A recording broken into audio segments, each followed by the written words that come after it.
మొన్ననే పాలమూరులో సిబిఐ దర్యాప్తు అక్కర్లేదు, పాలమూరులో అవినీతి ఏం జరగలేదు పాలమూరు రంగారెడ్డి ప్రాజెక్టులో అని చెప్పి స్పష్టంగా సుప్రీంకోర్టు తీర్పిచ్చింది. ఇంకొక వైపు సొంత పార్టీ ఎమ్మెల్యేలు 30% కమిషన్లు లేందే ఇక్కడ ఏ పని జరగదు అని సొంత పార్టీ ఎమ్మెల్యేలే కుండలు బద్దలు కొడుతున్నారు. అట్లాగే సొంత మంత్రులు, కేబినెట్ సహచరులు స్పష్టంగా చెప్తున్నారు, మా మంత్రులు పైసలు తీసుకుంటారు లేదా ఫైళ్లు కదలై అని చెప్పి పాపం నిజాయితీగా ఒప్పుకుంటున్నారు. ఇంకోవైపు సొంత మామ, పిల్లనిచ్చిన మామ, కాళేశ్వరంలో అవినీతి ఎక్కడిది, మన ఎక్కడిది, 1,00,000 కోట్ల ప్రాజెక్టులో 94,000 కోట్లు ఖర్చు అయితే అలా 1,00,000 కోట్ల కుంభకోణం అని ఎట్లా అంటారు, ఇది అసంబద్ధం అని చెప్పి సొంత పిల్లనిచ్చిన మామ చెప్తా ఉన్నారు.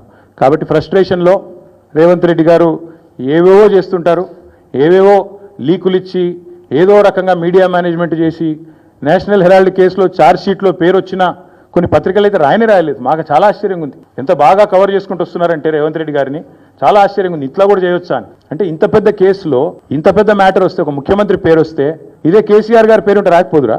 ఇదే కేసీఆర్ గారి పేరుంటే కోతికి కొబ్బరి చిప్పు దొరికినట్టు కొంతమంది సంబరాలు చేసుకుంటూ పేపర్ల నిండా తాటికాయ అంత అక్షరాలతో రాసేటోళ్ళు ఇలా రేవంత్ రెడ్డి గారికి కవరింగ్ ఇచ్చేందుకు చాలా కష్టపడి కాపాడుతున్నారు. వారందరికీ నేను చేసే విజ్ఞప్తి ఒకటే, మీరు ఎన్ని చేసినా, ఎంత గింజుకున్నా, ఈ మీడియా సంస్థలు ఎంత తాపత్రయపడ్డా, ఆయన మీకు ఎంత అడ్వర్టైజ్మెంట్లు ఇచ్చినా, ఎన్ని రకాలుగా మిమ్మల్ని ఫోన్ చేసి బెదిరించినా ప్రజలకు విషయం అర్థమైపోయింది.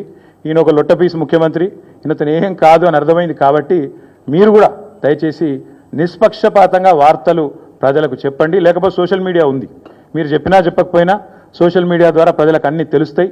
తెలియదు మేము పిల్లి కదా కళ్ళు మూసుకొని పాలు తాగితే తెలియదు అనుకుంటుంది అన్నట్టు, మేము రాయకపోతే వార్తనే కాదు, మేము రాయకపోతే మేము నొక్కేస్తే ఎవరైనా కూడా వాస్తవాలు చెప్తున్నాం. మీకు అబద్ధం అనిపిస్తే నేనేం చేయాలి? కానీ చాలామంది రాస్తలేరు, మరి ఏం చేయాలి? మరి మా బాధ మేము చెప్పుకోవాలి కదా, ప్రజలకన్నా చెప్పుకోవాలి కదా.